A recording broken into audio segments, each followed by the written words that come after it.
Hello, it is Ryan, and I was on a flight the other day playing one of my favorite social spin slot games on ChumbaCasino.com. I looked over at the person sitting next to me, and you know what they were doing? They were also playing Chumba Casino. Coincidence? I think not. Everybody's loving having fun with it. Chumba Casino is home to hundreds of casino-style games that you can play for free anytime, anywhere, even at 30,000 feet. So sign up now at ChumbaCasino.com to claim your free welcome bonus. That's ChumbaCasino.com and live the Chumba life. No purchase necessary. VGW. Void where prohibited by law. See terms and conditions. 18+. Judy was boring. Hello. Then Judy discovered ChumbaCasino.com. It's my little escape. Now Judy's the life of the party. Oh, baby, mama's bringing home the bacon. Whoa, take it easy, Judy. The Chumba life is for everybody. So go to ChumbaCasino.com and play over 100 casino-style games. Join today and play for free for your chance to redeem some serious prizes. ChumbaCasino.com. No purchase necessary. Void where prohibited by law. 18+. Terms and conditions apply. See website for details. From Hollywood, it's time now for Johnny Dollar. This is Morton Scottman, Mr. Dollar, at Eastern Liability and Trust. Oh, yes, sir. Got your message. I was just about to call you back, Mr. Scottman. Would it be possible for you to drop in and see me today? I think so. Say in an hour. That would be excellent. What's it about, Mr. Scottman? David Perling. Perling. I understand he was killed in a boating accident a couple of days ago. Read something about it in the papers. To borrow a phrase, Mr. Dollar, that report was somewhat exaggerated. Mr. Perling is still very much alive.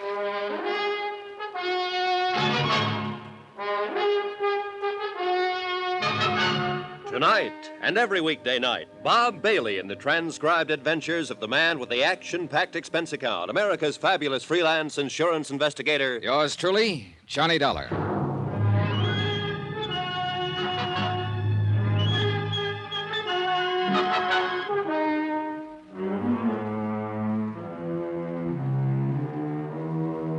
Expense account submitted by Special Investigator Johnny Dollar to the Eastern Liability and Trust Company, Hartford, Connecticut. The following is an accounting of expenditures during my investigation of the Perling matter. Mr. Scottman, you're a pretty good guy, and I'll say this right at the top, since you were the one who called me in. You're reading about the Perling matter in your newspaper right now, but they haven't got the story right. None of them will ever have it quite right. Just remember that as you go through your newspaper in this report, Mr. Scottman. You looked pretty worried when I met you that afternoon about 5 o'clock, and you led me into the top-drawer offices of Eastern Liability and Trust. I tagged you as a meticulous sort of man who knew when his laundry was coming back. I wasn't a bit surprised to learn that you were vice president and chairman of the board. Why don't you sit down there, Mr. Dollar? It's the best chair in the place. Thanks. Cigar? Cigarette? No, I have these, thanks. Lighter right there to your right. Thanks. Yes, Mr. Scottman? You can run along for tonight, Evelyn. No more to do. Thank you, sir. Good night. Good night, Evelyn.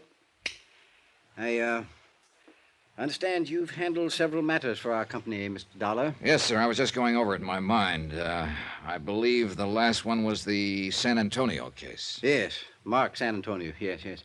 You handled that very well, Mr. Dollar. I want you to know I appreciate your reputation in the field. Nice of you to mention it. I'm curious, Mr. Scottman. I rarely work directly with an insurance company. Usually I'm hired by the adjusting agency. And let's say this is a little idea on my own. Only one person knows about it so far. You will be the second. Board of directors might not exactly approve what I'm about to propose, but I feel some action should be taken. I have some good whiskey in that cabinet. No, thanks. Not now. Yes. Well, this case involves David Perling, who, despite what the newspapers reported yesterday, is still very much alive. You say you saw the item in the papers? Yes, something about him being killed in a boating accident in Florida, I think. The story was erroneous. It'll be retracted. Oh?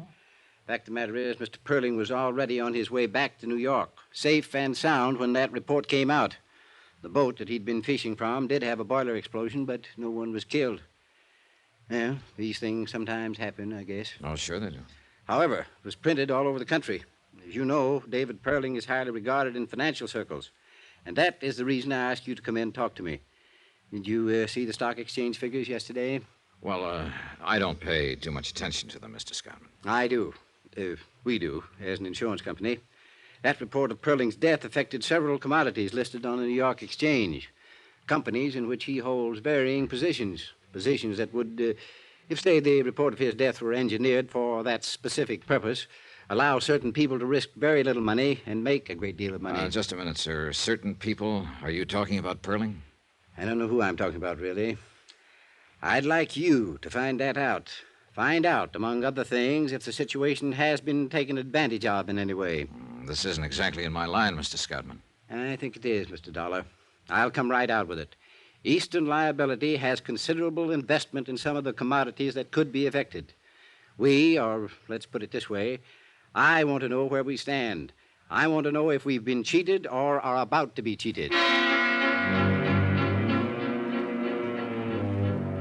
I had dinner with Morton Scottman at his club. He acquainted me with the several companies involved in the matter and supplied me with stock exchange information that would be valuable in making comparisons in case the action he anticipated ever happened.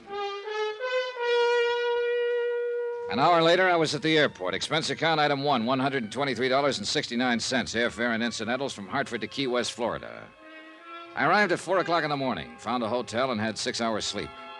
At 11:30, I was standing in the office of a bluff, red-faced man named Peyton. He happened to be the managing editor of a newspaper. All the way from Hartford, Connecticut, eh? Well, welcome to Key West. What can I do for you? Tell me about this story. A Perlin story, huh? Yeah. You a lawyer? No? You here to make trouble? Just find out something about how that story got into print, that's all. We're retracting today.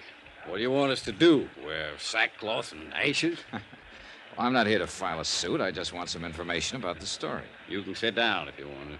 Well, thanks. Find Gracie Edwards, will you? Right. Well, about like the newspaper story, except for the mistake. That was a pretty good-sized mistake, Mr. Peyton. Perlin was here for a week to 10 days. He had an idea he could catch some tarpon or sailfish. He chartered a boat called the Yatwacha day before yesterday. Just heading in for the landing, somehow the fuel ignited and she blew up. Everybody thought Perlin was still aboard her. Who was aboard her? It's the skipper. He came out of it all right. Harbor patrol boat picked him up. Go on. Everybody thought Perlin had been aboard as usual and was lost. The skipper wasn't in any shape to tell it differently then. After all, Perlin had been going out on her every day. We all knew that. Where was Perling? He's sleeping in his room when all of this happened. Got up about 3 o'clock, checked out, took a train back to New York. Story come out in the evening edition. Your reporter, the one who wrote it up, I'd like to see him. It's a her. Well, how did she get the story? He was right there. Right where? What do you mean? Down at the sailfish landing when the Yatwacha come in. That a regular beat? Well, town this size, we don't have beats. But your reporter was there when the boat caught fire. Yeah. What's her name? Gracie Edwards. How long has she been a reporter? A couple of years, give or take a month. Hope you didn't come down here to run her over the coals. Oh, she's had enough of it, Dollar. From me. It's my job, not yours. Okay. Where do you eat lunch around here? Bluefin Bar and Grill, about a half block down this side of the street. Dipped beef and apple pie, if you like that kind of thing. Oh, hi, Gracie. This is Johnny Dollar. Gracie Edwards. Hello, Mr. Dollar. Hi. Mr. Dollar's come all the way from Hartford to ask you some question about the Perlin story, Gracie. You want to talk to him? Do I have to? Up to you, honey. Who are you? What do you want to know? I'm an insurance investigator. I want to know how the story got into print without being verified. Well, that's a straight enough answer. Who do you investigate your insurance for? Eastern Liability and Trust Company at the moment. Yeah, he's got business cards and everything. Yeah, he looks like he might do that kind of work. Well, if you're going to talk to him, find someplace else. I've got work to do. How about some lunch, Miss Edwards? How about that? Oh, get out. Expense account item 2, $2, 2 lunches for Gracie Edwards and myself at the Bluefin Bar and Grill. She was a short, stocky woman in her early 30s. She had a fresh-looking face and fiery red hair. She didn't strike me as the kind of reporter who'd make a bad mistake. I did it the way any cub would have, only worse. I had a 3 o'clock deadline. I wanted to make it. I could have waited till the skipper came to, said Perling wasn't aboard. I could have contacted Perling's hotel, found out he was safely there. I didn't do any of that. I just phoned in my story. You know the rest. Every wire service in the country picked it up.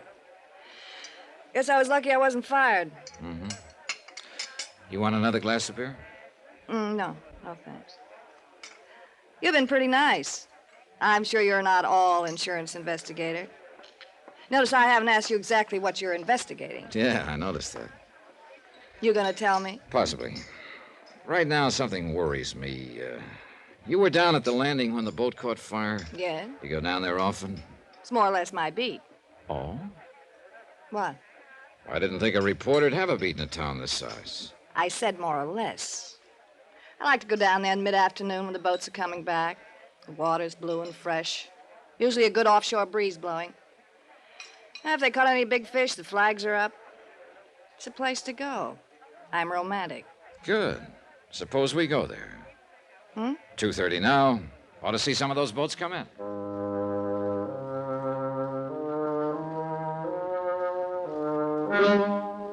Expense account item 3, $1, 1 cab, transporting myself and Gracie Edwards, reporter, to Sailfish Landing, or as near as we could get. The last 500 yards, we had to walk on the planking between the slips. Now, tell me, where was the outwatcher when she blew up? Over there. About there. Uh-huh. Where were you? Right here. I was sitting right there. Looking out to sea? Uh-huh. How long had you been here? Oh, an hour or so. That was day before yesterday? Yeah. She blew up there. You phoned in your story before 3 o'clock? Yeah, right before 3. Where's the outwatcher now? They raised her this morning, towed her over the repair docks. That's around the point. That's kind of funny. What's funny? Well, I guess I didn't hear it right. You saw her get in trouble. You were right here. Then you went and phoned in your story. That's right. Where'd you phone it in? What? Last phone I saw was at the tavern before we came on the docks. High heels running over these slips. Take quite a while to get to it. I used a phone in town. How'd you get there? Cab. You had one waiting? Look, suppose I did. Suppose you didn't, Miss Edwards. Suppose you weren't even here. If you were, where's the sunburn? Every redhead on earth burns up in an hour when the sun's like this, unless you're an exception. I don't think I like this. I don't like it much myself. But I have to find out something. I'd like to find out from you. I hope I can. If I can't, I'll have to find out from someone else. Maybe the man who owned the boat, the man who ran it, someone around here. I'm going. Wait a minute. I'm not just throwing words around. The boat was probably insured, and it'll probably have a claim on it, and I'll probably know the adjuster who was sent to work the claim. I'll talk to him and tell him what I'm thinking. I'll find out about this one way or another, Miss Edwards. But I think you can help me. Now, you're a good reporter. You would have waited to see if Perling was aboard. You would have checked his hotel. You would have, in spite of a 3 o'clock deadline, you would have made sure he was or wasn't aboard that boat. All right, Miss Edwards. Did somebody pay you to file that story? I just want to know that. Somebody paid me. Yes. Okay. I'll take you back now. We don't have to mention this again. Yeah, okay. In case it comes up, though. Yeah? Mr. Perling paid me. Paid me to print the story he was dead.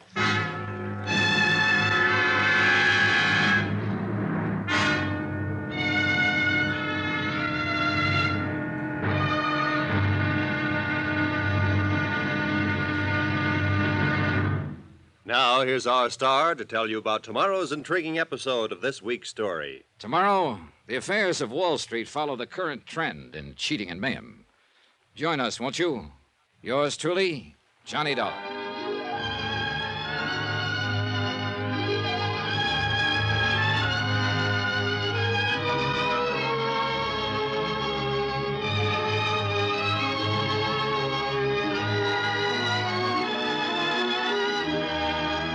Yours truly, Johnny Dollar, starring Bob Bailey, is transcribed in Hollywood. Written by John Dawson, it is produced and directed by Jack Johnstone. Be sure to join us tomorrow night, same time and station, for another exciting episode of Yours truly, Johnny Dollar. Roy Rowan speaking.